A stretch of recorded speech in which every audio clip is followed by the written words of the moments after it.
नमस्कार जी। आप सबका इस मेरा गांव मेरा स्वाभिमान चैनल पर फिर से स्वागत है, अभिनंदन है।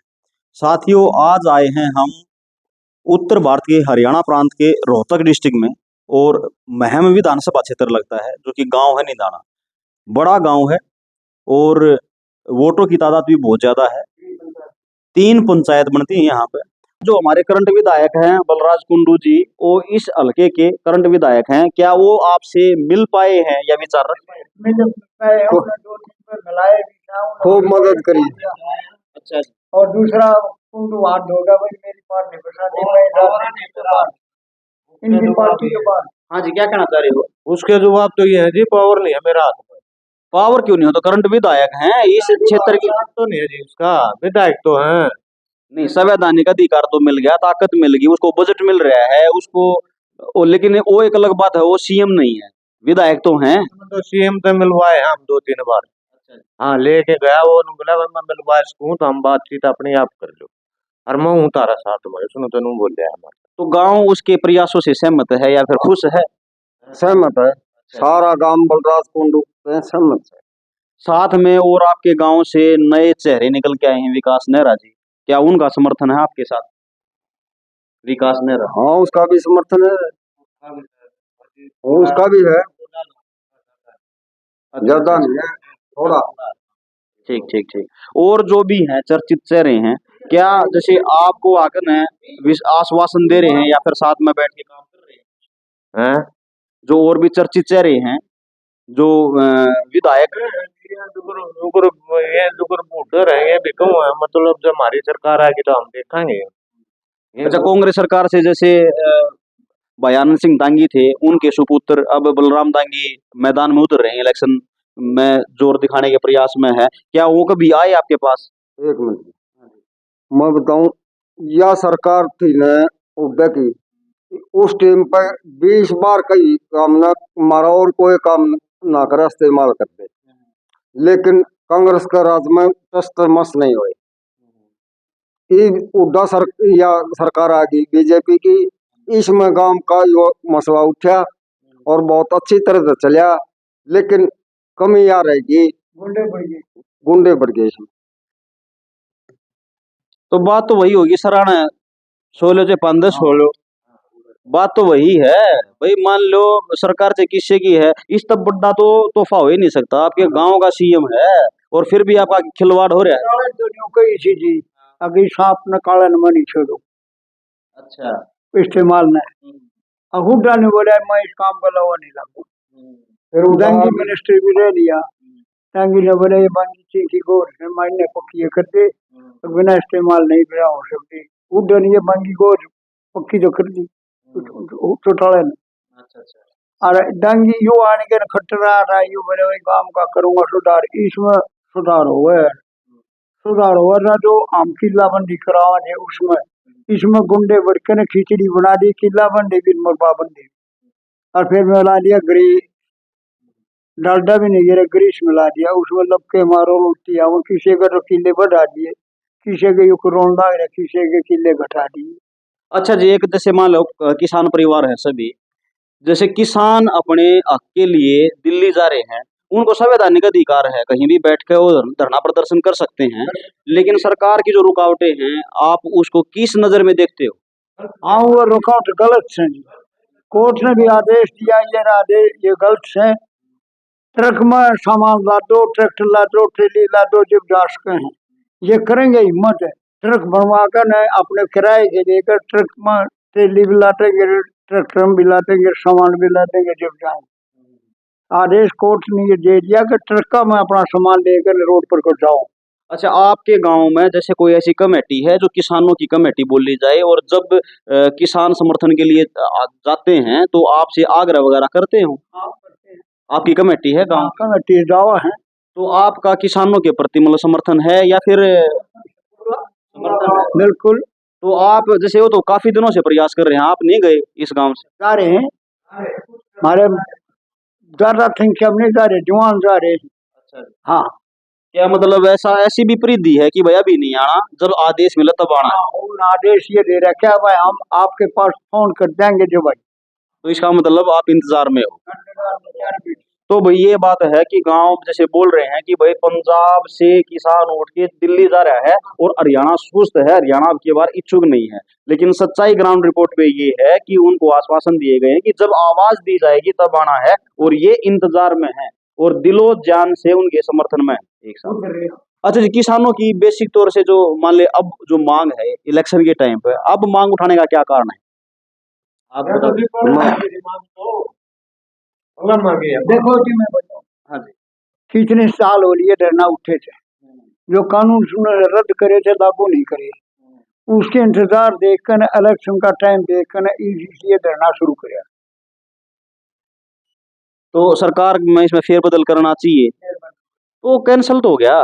कैंसिल तो हो गया, जो मामले मंजूर कर रखी है वो तो लागू नहीं करे। एमएसपी की गारंटी दी थी, एमएसपी नहीं लाया ना, बत्ती पर फसला पर लाकर है, गेहूं पर और धान पर जो जरूरी है। अच्छा, कुछ गांव में जाकर हमने सर्वे किया, बात पूछी किसानों से, भाई आप एमएसपी के बारे में जानते हो? उन्होंने भी यही बात की, आदेश नहीं आए हैं हमें जाने के, आवेंगे तो हम जावांगे, समर्थन में पक्के हाँ, लेकिन एमएसपी के बारे में हमें पता नहीं है। तो आप एमएसपी के बारे में बता पाओगे कि जो साधारण जनता है वो समझ पाओ? हाँ जी, एमएसपी के बारे में बताओ पहले, जो साधारण आदमी है। गेहूं पे, धान पे, इन दलहन फसलों पे 5 एमएसपी देने लग रही है सरकार। क्या पर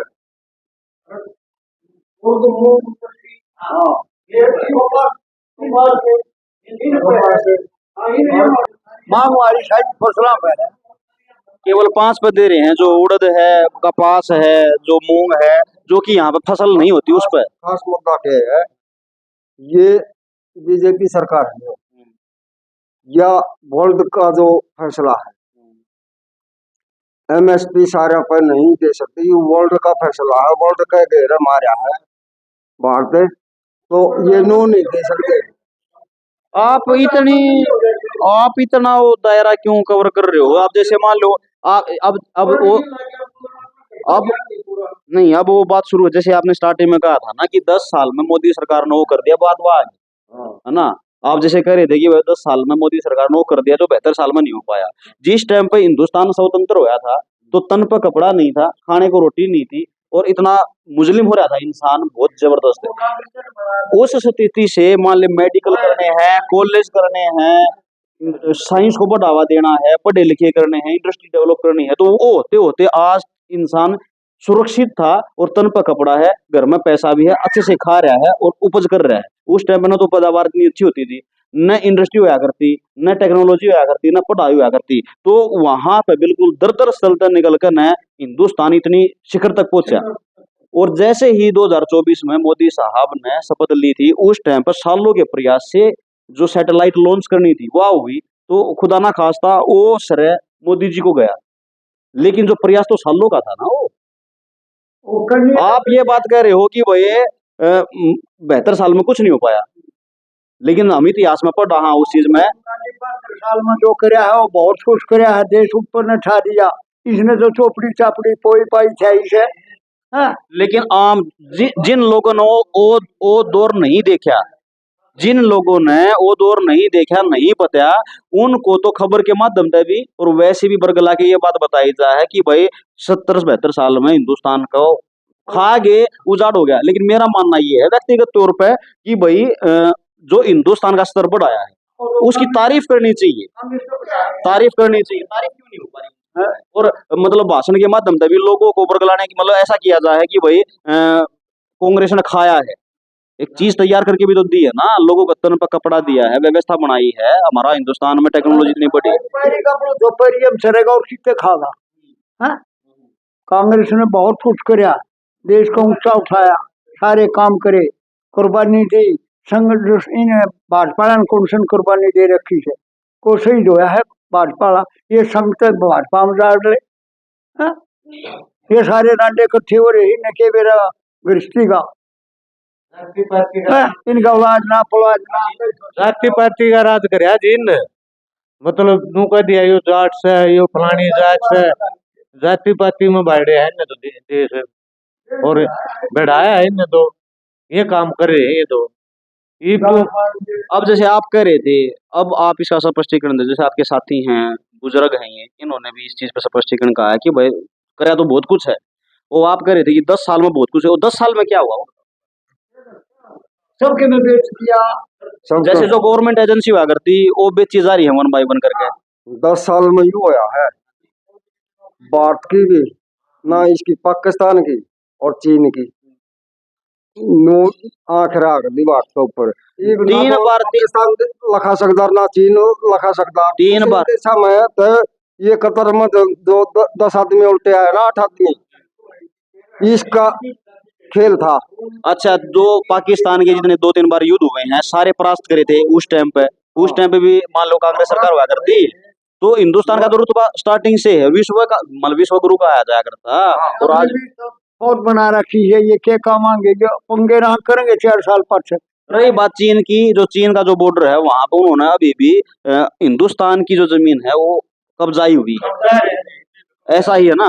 तो मान लो जैसे आप कह रहे हो, रही बात मान लो ऐतिहासिक 10 साल में जो ऐतिहासिक काम करे गए हो तो पहले भी थे, हिंदुस्तान पर कब नजर उठा के देखा करते हैं। हिंदुस्तान की इतनी तगड़ी आर्मी वगैरह है, किसी भी देश में जाओ तो उसकी मदद लेना है। और आज लोगों का, आम जनता के मन में ये चीज बैठा दी है कि हिंदुस्तान कुछ नहीं था, लेकिन हिंदुस्तान के तो रुतबे पहले से ही, अब थोड़ी ना ऐसी बात हुई। इसे 50 दौरे दूसरे देश में कर लिए, 40 देश में भी घूम लिया, रब बनावा दोस्ती बनावा है, उड़े मान बढ़ेगा। मैं नए नए गाँव में जाऊंगा, गाँव में मेरी गाय होगी जो मेरी ड्यूटी में करेंगे वो, और मैं रोब दिखाऊंगा तो मेरी ताकत का बेहसास। सरकारी एजेंसी थी वन बाय वन करके बेची जा रही है, प्राइवेटाइजेशन कर। हवाई अड्डे इसने बेच दिए, रेल इसने बेच दी, वो सारी चीजें इसने बेच दी, छोटे है के को नौकरी लाओगा तो मन माई बर्दी तनख्वाह देगा। सरकारी नौकरी तो इसने छोड़ी है नहीं। अग्निवीर फौज ला दी इसने, 4 साल रखेगा, 2 साल 1 साल तो ट्रेनिंग करेगा, फिर वो करेगा, फिर खींचाएंगे वह ना। उनकी पेंशन 25% छांट लिए, सगे सोई डब्बी पैरे रिश्तेदार को मेल हुआ वो बाकी जवान खींचाएंगे। मीडिया का भी नाम खराब कर रखा है कि भाई जैसे मान लो जो चौथा सदम जो बोला जाता था वो भी एक पक्ष की बात करके लोगों पर विचार रखा जाए है। तो मतलब ओवरऑल जैसे अंत में जैसे अगर आपका कंक्लूजन लिया जाए तो जो आज की करंट स्थिति है, मान लो आने वाले जो कमिंग इलेक्शन है विधानसभा या लोकसभा, उसमें आम साधारण लोगों का क्या विचार रहेगा, सरकार पक्ष क्या है? भाई सरकार पक्ष और राज्य सरकार तो इसने चांदी नहीं जमा, वो उम्र किसी का नहीं आओ, कोई सी पार्टी का मिली जुली पार्टी बनेगी, सरकार बनाऊंगी, ये मेरा विश्वास। बहुमत कोई सी पार्टी नहीं आना, क्यों? 18 ढेड खड़े हो, 2-4 वोट आऊंगा, उसके 1-2 वोट फालतू हो जाएंगे, वो MLA बन जाएगा, बाकी फिर बहुमत कोई सी पार्टी का नहीं आना। अच्छा, इनका मानना है बहुमत किस सरकार को आ सकता है? उल्टा सरकार का आ सकता है। आपका क्या कहना है? मैं तो यूं कहना, सरकार तो बीजेपी की आओ, क्यों? जाट तो 3 जगह बनते हैं, अगर ना बटे तो? ना बटे बटे हैं सदा। नहीं, आपने ऑप्शन दिया ना, अगर ना बटे तो? ना बटे इकट्ठे हो ही नहीं सकते। नहीं, आपने तो ऑप्शन की बात करी है ना। छप गया तू किन्ने कह रही है विष्णु का छप गया, मान तो ले एक बार, इन्होंने कहा है कि भाई फिर भी अगर ना बटे तो? ना बटे तो जीतेंगे। कौन जीतेगा? हाँ? कौन जीतेगा? एक बात जीत के लग रहा है इस गाँव में हर साल। ये कुंडू न लड़ा है, जब हार के लग रहा है 400 वोटों से, अरीब का न जीत के लग रहा है इस गाँव में। अच्छा जी, मतलब ये जो सर्वे बता रहे हो आप, ये किस विश्वास से कह रहे हो? उनके लोगों का भीड़ का जमाव से या उनके कुछ आश्वासन से? आश्वासन है जी, जो उल्टा सरकार में पानी खूब चला हमारे, ये विश्वास से जमींदार ने चाहिए कि पानी लाइट बिजली ये चीज चाहिए है। इसके कारण तो 10 साल रहा था उड़ा हमारा सीएम, हमने कदे ट्यूबवेल का हैंडल नहीं मार के देख के, ये कारण है जी। वो लोग चाहे इससे सरकार में जाए, तो मतलब किसान पक्ष हमेशा हुड्डा सरकार को प्रेफरेंस। अच्छा जी, अच्छा जैसे इनकी अधूरी बात रह गई थी, अगर जाट नहीं बटा एक साथ रहा तो फिर सरकार बन जाएगी, किसकी बन जाएगी? भाई रली मिली बनेगी, फिर भी रली मिली बनेगी, फिर भी रली मिली बनेगी, फिर भी रली मिली बनेगी। चलो ये है अब व्यक्तिगत विचार हैं इनका, ये नहीं है कि भाई इनके पास कुछ मशीन है या पैरामीटर हैं, लेकिन अपने अपने विचार हैं। स्वतंत्रता का अधिकार है, हर किसी को संवैधानिक अधिकार से बोलने का अधिकार है, तो हमने विचार लिए हैं। ये ग्राउंड रिपोर्ट है, तो लोगों का जो किसान का जो मत है, मेजर भाषा में जैसे आवाज आ रही थी कि वो हुड्डा सरकार की तरफ फेवर में है, लेकिन अपने जो विचार हैं उसके अधिकार में कोई भी बोल सकता है, कोई भी अपने विचार रख सकता है, इसमें कोई मनाही नहीं है, कोई पाबंदी नहीं, कोई रिस्ट्रिक्शन नहीं है। तो ये ग्राउंड रिपोर्ट थी। ऐसे ही किसी धरातल से जुड़ी हुई खबर के साथ मिलते हैं किसी नेक्स्ट वीडियो में, तब तक के लिए नमस्कार, जय हिंद।